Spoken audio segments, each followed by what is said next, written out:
The mood isn't too good. The momentum is gone. Somehow we are not going forward quite right. The opponents apparently consider the strategically important sections of land as indispensable. Day after day, he is throwing his troops against us. We try to be everywhere on site and in place where we are needed and manage to repel the enemy tanks. But we have to then relinquish the field to the infantry again in order to be ready for the next mission. That tugs on one's nerves. You don't get a lot of quiet time. Even the well-defended city of Mozdok is again in the Russian crosshairs, and the pressure on our forward defensive lines is enormous.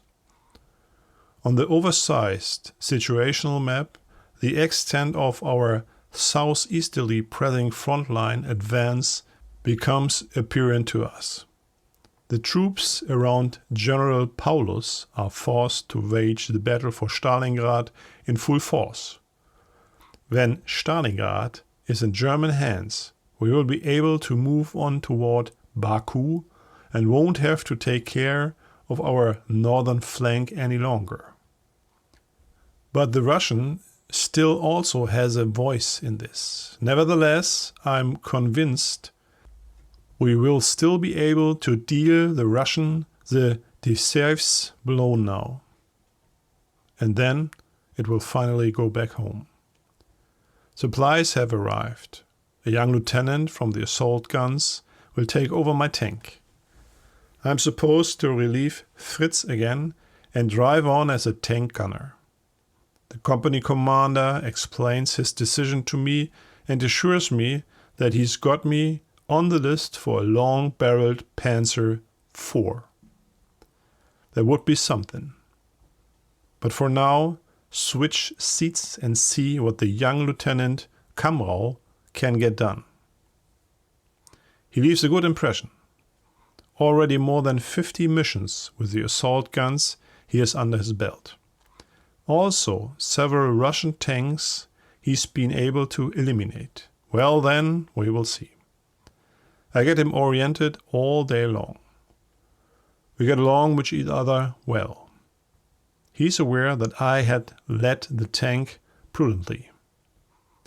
The one or the other story is being related to him. Of course, he asks why I'm not a non-commissioned officer yet and why I'm taking the path to tank commander as a sergeant. Quickly, he understands that there are higher powers in play. The next day, it's a go again.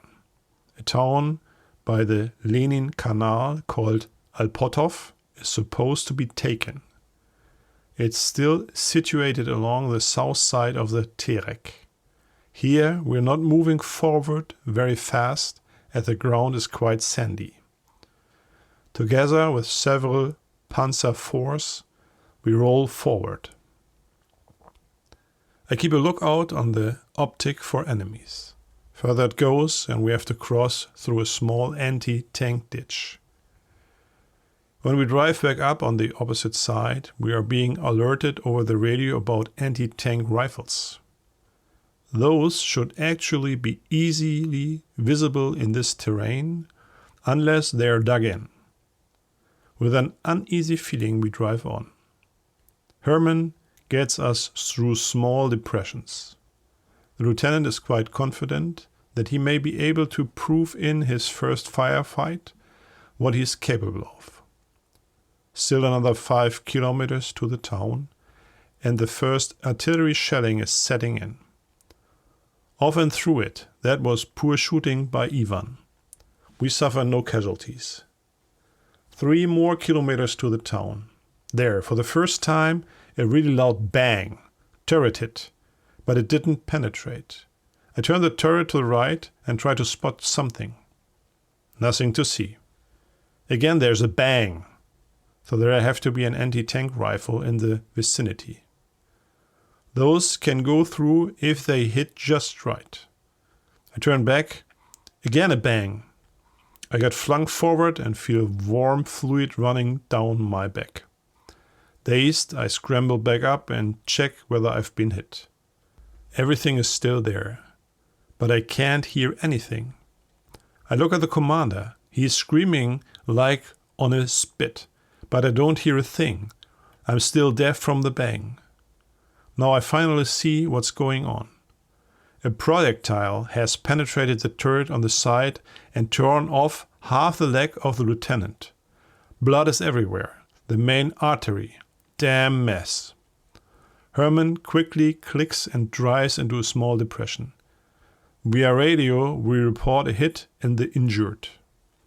The others appear to be all right. Only the loader caught some shrapnel. He waves off. It's apparently not as bad. I try to calm the lieutenant down. We have to tie off the leg, otherwise he won't make it. Quickly, we wrap a belt around the tie and attempt to stop the bleeding. He's already turned pretty pale. His eyes look beggingly in my direction. I tell him, it will be all right, but I'm not convinced myself. The succeeding infantry soldiers clear out the anti-tank rifle emplacement and the danger is eliminated. We pull the lieutenant out of the tank and try to get the leg, which is only still attached with flesh and remnants of bones, out as well as we can. Cautiously, we place him onto the engine cover on a cavernous tarp and care for the wound still bleeding badly. The medic truck is on its way. He now has to hang on. I try to pull the belt tighter. He yells out, but the blood keeps pouring out of him. He's getting paler. Nothing we can do. After 5 minutes, I finally see the medic truck driving towards us. The lieutenant grabs my hand and says, "Greet the homeland, Rudolf." Then a gasp, and it's over. The shimmer in his eyes fades. The grip of his hand weakens, and life leaves him. Over.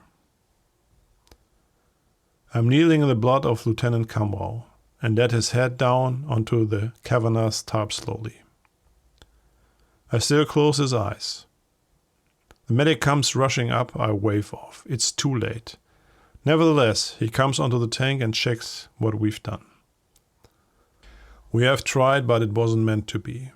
The medic private pats me on the shoulder and remarks that sometimes simply nothing can be done. I turn away and actually would like to cry, but it doesn't work. I have no more tears. Everything is so unreal out here.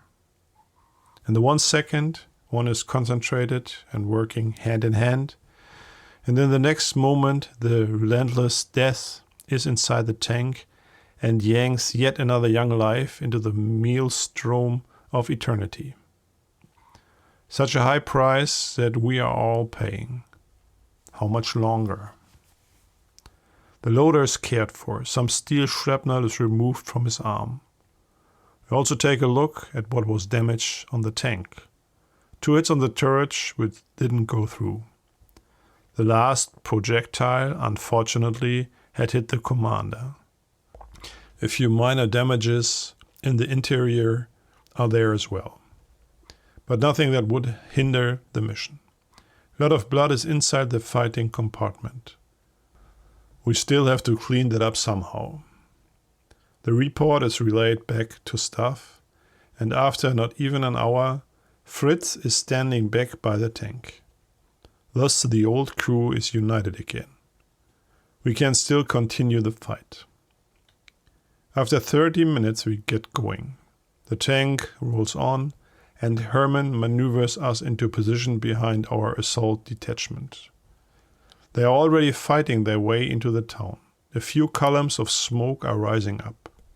Another combat group was supposed to join us from the north. However, they are not coming. Apparently, the Russians caught the comrades in the flank. The town is captured. We have casualties. The Russian keeps pushing and pushing, and we are only able to prevail because we're very mobile in fighting down the focal points of the counter-offensive. Enemy tanks are shot out of action and anti-tank guns blown into the air. The Russian, however, remains unimpressed and keeps pushing tanks and infantry in the direction of our position. Fortunately, the canal is south of us. From there, no threat will emerge. We are to create a Panzer with 3 tanks to the south and attack the anti-tank positions and supply lines of this Guard division, which is opposing us here. So off it goes to the south in the direction of the Lenin Canal, and then to the east through the lower lying terrain. We make good progress. After close to 4 kilometers, we turn to the north. Smaller Russian units with vehicles are being shot up, but we hold ourselves up that way. We are supposed to attack the flank. The terrain is rising. We slowly push ourselves into the line of sight of the plain. I'm standing inside the turret and looking strenuously through my binoculars. That's those rocket things ahead of us. They are sitting in well-camouflaged positions and look to be getting loaded right now.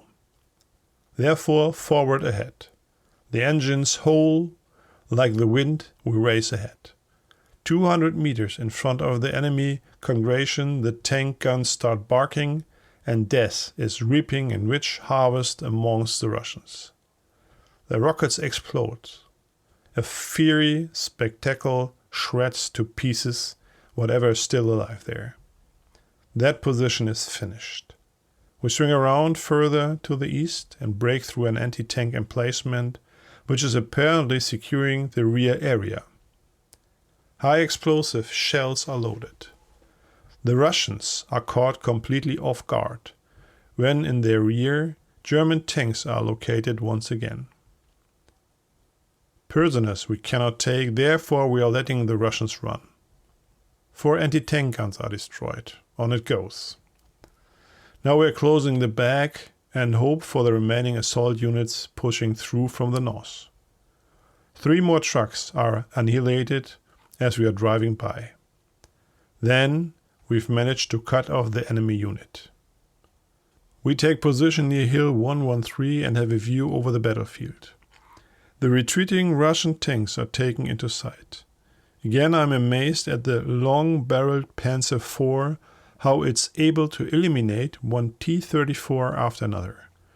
Like God's fist, the long-barrel tank is letting its red-hot stinger impact the soft side of the T-34s. In the end, 7 T-34s and several other vehicles are sitting on the field. Nearly 400 prisoners are brought in. We are happy to have some quiet in our sector after this feat. Rapidly, we make our way back to Alpatov in order to refit the tanks again for the next battle. We are to go all the way back to Mozdok and take the tank to the repair unit. The turret is supposed to be replaced. Well, that's how it's going to be then. In the evening, we are in quarters.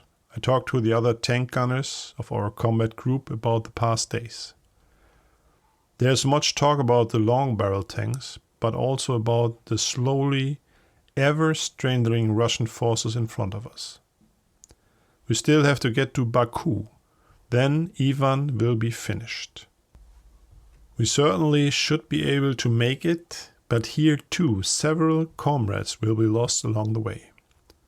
A staff lieutenant stops by and explains to me that the platoon leader wants to continue keeping me as commander in the tank. With mixed feelings, I take in the message, expressing my gratitude for the trust. But nevertheless, it's a dire situation. Commander Hund has fallen. The tank taking over, then comes a new lieutenant, catches a bullet which should have hit me. Then he too has fallen. Fate is really incomprehensible. Now I'm sitting in the commander's seat again. How much longer till a shell or projectile will strike me?